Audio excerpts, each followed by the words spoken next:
This isn't part of the program. This is impromptu by me. I'm sorry about this afternoon. No, please, everyone be quiet. Let me just say, it's unacceptable. Today was unacceptable, but the season has been very acceptable.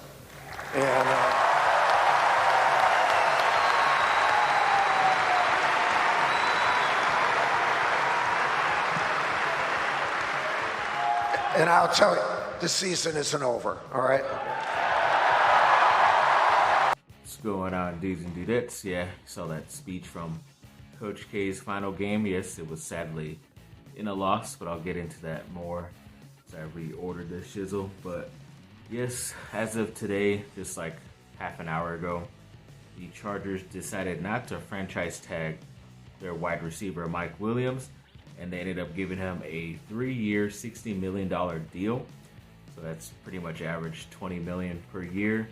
If he was going to get franchise tag, he'd be making around $18 million. So it is a step up for him. It just sucks because now $20 million is going to go against their cap. But I believe they still have around $45 to $50 million to work with in free agency that comes up this Sunday, I believe. So hopefully they have enough to go after some corners. I know they were maybe thinking about getting a first-round wide receiver. Maybe not anymore. Just get someone later. But yeah, I guess the deal is done, and we'll see how this goes. I know he hasn't been a favorite of mine. I haven't spoken very highly of him because he's disappointed me as a first-round wide receiver. But we'll see what he can do after he got his bag, as they say. Then USC commit in 2023 next offseason. Quarterback Malachi Nelson was recently at an Under Armour camp. They invited a bunch of underclassmen to go there and compete, and he ended up leaving with the MVP, which is pretty cool. Shows how talented he is still, and bringing all that talent to Southern Cal in the 2023 season, so can't wait. Then, yeah, speaking of Duke, a couple of guys got some awards for the ACC at the end of the year. Paolo Banchero, the freshman, won the ACC Freshman of the Year, which is good for him. And then he also was on the first team All ACC, so congrats to him.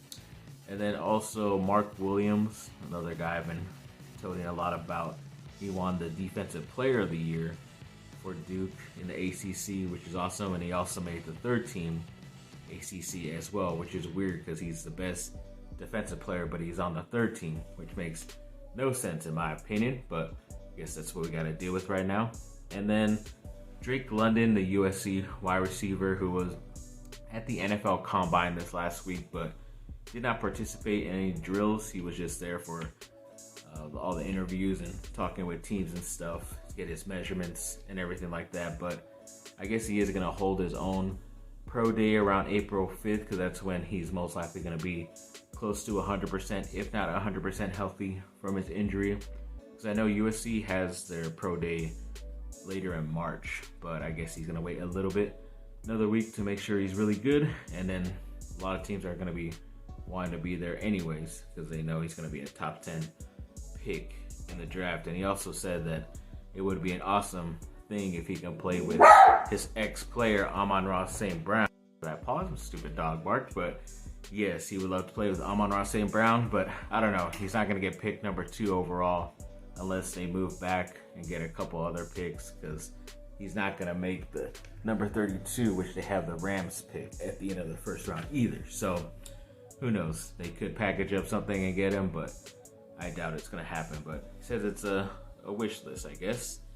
Then, yes, on Saturday, of course, it's a weird Saturday. Both Duke and USC ended up losing their basketball games, and somehow the Lakers ended up stunning the Warriors on Saturday night, which was freaking weird. But of course, it was behind LeBron James's 56 points, which came out of nowhere. But also wasn't surprised too that the very next game 2 days later, which was yesterday, he did not end up playing because of knee soreness, because I doubt he was going to be able to get any other type of performance like that again.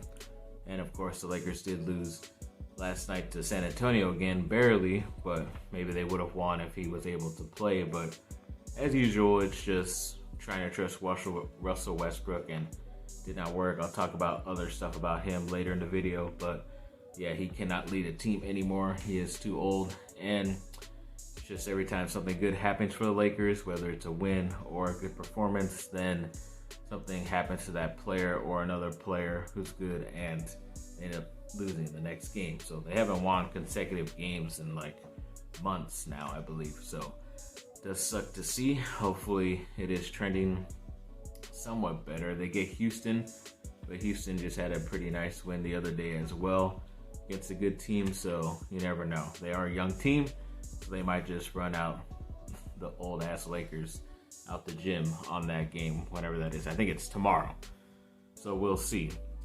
Then Jordan Davis, his crazy performance, the defensive lineman out of Georgia, who I've been saying that the Chargers should draft, but of course his combine performance blew away a lot of people. We even got The Rock tweeting about him and stuff, but yeah, it just sucks because now he looks like a top 10 talent. Hopefully nobody will select him, but yeah, that could alter the Chargers' plans as well in the first round. But they've also did talk to a lot of people. For some reason, they did not say, the report did not say that they talked to him, which was kind of weird, even though everybody's been suggesting that he would go there.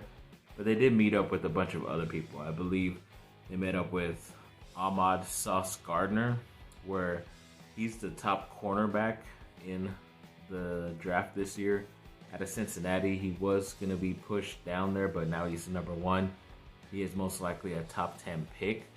So they're going to have to get up to top 5, top 6 in order to select him.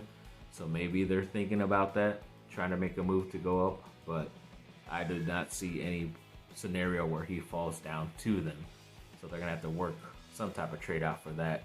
They also met with David Ojabo, a defensive end or outside linebacker from Michigan, who played pretty well with Aiden Hutchinson, who's going to be a number 1 or number 2 overall pick this year.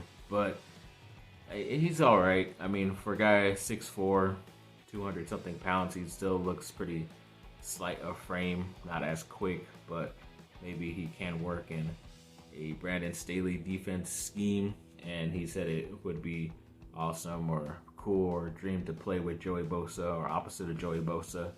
So, I mean, at least he knows his team. He's looking forward to if they do draft him, but I don't know. I would kind of hope they would move back a couple spots, get something else later in the future or in the draft this year and select him, but that's just my opinion. They also met with Trent McDuffie, who is considered like a top 5 cornerback in the draft, but around that area is where he will be available coming out of Washington.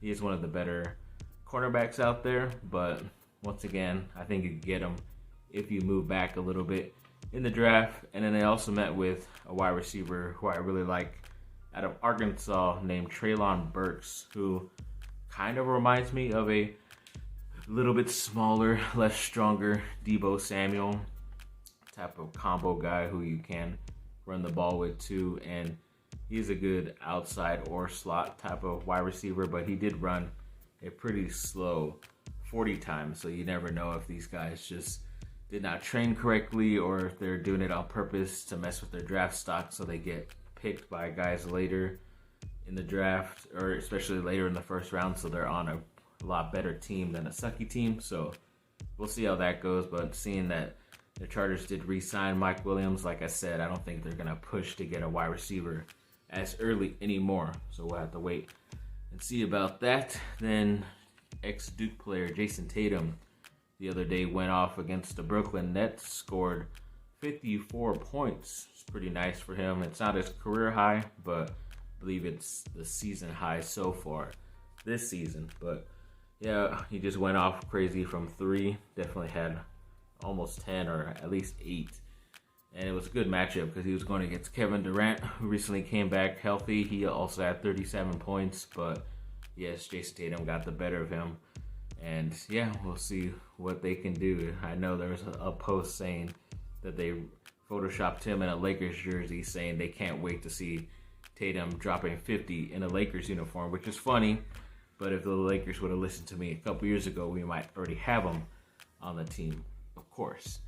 Then Zion Williamson finally making some more positive news that yes, his foot, or I forget if it's his foot or leg, is finally healing better, but he's also rejoining the team. He's been away from the team trying to get healthier and better, and for some reason he couldn't do that while with the team, but now he's rejoining them this week.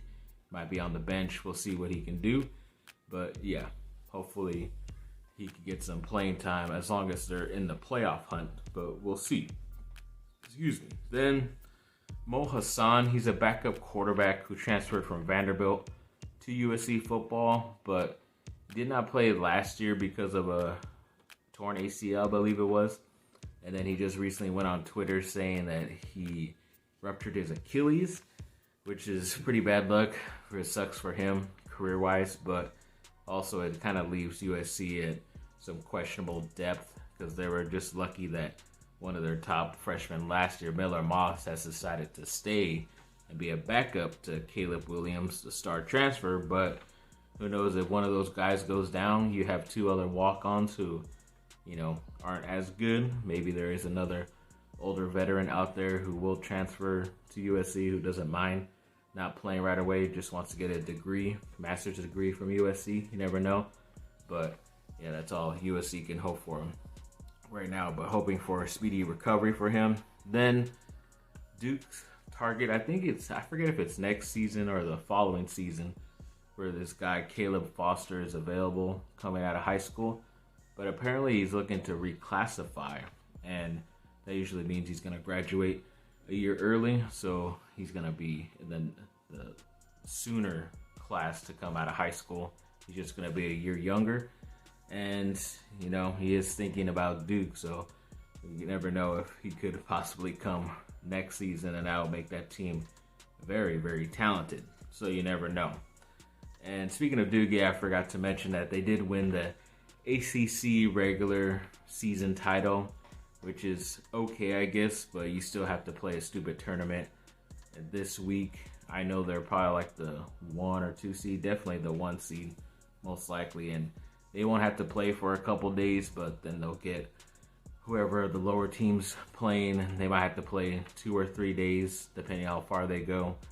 I know after that loss, Coach K, like how he said, it was unacceptable, and all the fans were saying, no, don't worry about it. But no, he said, that's why I was kind of okay that they lost, because I was hoping he would do something like that. And yeah, he's definitely going to chew their asses out and get on them this week. But yeah, in some ways, I kind of hope that they would lose again, just so they have more time to rest. But knowing how young these guys are, it might, bring them down even more. So maybe winning the ACC tournament and continuing that momentum into the March Madness might help out too. So we'll see. Then USC the other day recently said that they now have 3 top 15 players overall coming in the 2023 season, because the wide receiver that recently committed to them, Zachariah Branch out of Bishop Gorman in Vegas, was recently named the number 1 receiver in that class, and he just had a phenomenal day at some type of camp that there was, or some 7-on-7 tournament. He just looked like as if he's Tyreek Hill in high school, and he just looked so freaking fast and dynamic and athletic, and just running by everybody and doing easy as heck backflips after he scored a touchdown and everything, and talking smack to guys as well, which is a nice little extra boost that these USC wide receivers can use the next couple of years. But yeah, overall the future looks bright for USC and their offense, in my opinion. Then USC, yes, the basketball tournament. USC basketball starts their Pac-12 tournament this week, I believe, as well. They are the number 3 or 4 seed, I forget. But they are waiting between the winner of Utah and Washington, which aren't that great of teams this year, so they should be able to win that. And I think if they win that first game, they do have an opportunity to go up against UCLA once again in the next round. So that should be pretty interesting to get, a victory back, because they did lose Saturday. But we'll see how that goes down. I think it's in Vegas, but we'll see. Then Russell Westbrook, yes, he's been had a pretty interesting press conference after the game, more talking so about how what his wife had posted on Twitter, saying how she has received, some stupid messages from stupid fans or whoever they are, talking a bunch of crap and certain threats and all this stuff. And it's just the worst part of, being an athlete and even a famous person. But, I heard him talking more specifically even about like how they're making fun of his last name, like not Westbrook. They're now calling him Westbrick, which means like you missed a shot, so you had a brick shot, like how they used to make fun of Shaq, everything like that. I think when it comes to that, kind of like how Stephen A said this morning and how a lot of people have dealt with heckling and all that crap, when it comes to stuff like that, and I know he said it's kind of disrespectful to his family because even his son is hearing it at times at school or something like that, or even they hear it or see it when they go to games. They don't even want to go to games, his family, anymore because of all the crap they're hearing. I understand that. It's just, maybe get them a suite so they don't have to hear all that crap. They can just be with themselves. And then also, when it comes to the way they're talking about your play on the basketball court, yeah, it's whatever. But when it comes to that other stuff they're saying, like getting DMs and all this other crap, yeah, that's uncalled for. I hate that crap, but yeah, we just got to get over that stuff. But if it comes to your on play, don't take it too harsh. You're getting paid $40+ million this year and next year, so you should be happy about that, man. Then DeMar DeRozan was obviously an ex-USC basketball player, but he was recently named the Eastern Conference Player of the Month, so that's pretty cool for him. He was averaging like 34 points a game, which is awesome. So he started to, after the All-Star break, kind of not averaging as many points, but yeah, they're okay, I guess. I think they're on a little bit of a losing streak, but I think they're getting their guys back eventually healthy. Then to finish this off, yes, Grayson Allen was having his first game against a team where he sadly injured that ex-Laker Alex Caruso, and a lot of players on the team, even before the game of Chicago, were saying, oh yeah, we can't wait to play against him. We're going to do this and that. And even the one player that was saying the most crap never did anything to him. But there was a play where Grayson Allen did pretend like he's going for a layup or dunk, but then ended up throwing it out to the 3-point. It was a better play, but then in the process ended up getting like what do they call it? Inadvertent, something like that, elbow from Derrick Jones. And I can see, how it could be inadvertent, where he didn't mean to do it, but there's kind of like he is going up straight and then all of a sudden brings his arm down towards his head or face area. And it's like, at first it was just called a normal foul, and then the referees were like, maybe we should check this out because Grayson Allen's rubbing his head. So they looked at it, determined it was a flagrant 1, so nothing too crazy. And even after the game, Derrick Jones of Chicago said that he's not that type of player who's going to go after and do that. It was just a regular type of basketball play, according to him. But it did look kind of intentional, where he did bring down that elbow. But that's just the crap Grayson Allen's going to have to deal with. I think it's happened before when he's had certain altercations with other players, where the next game it's kind of bad when he plays against them, and then after that nothing happens until some other stupid type of crap random happens where he injures a player. That the most recent time he doesn't do that on a normal basis, but yeah, he always somehow gets into some stupid controversy that shouldn't be controversial. But yes, that's just the crap he has to go through, and as long as he stays away, doesn't make things worse, then I guess he'll be alright. So yes, thanks for watching, people. Like, subscribe, comment down below. Let me know what y'all think. Have a great rest of your day. Bye. Bye on.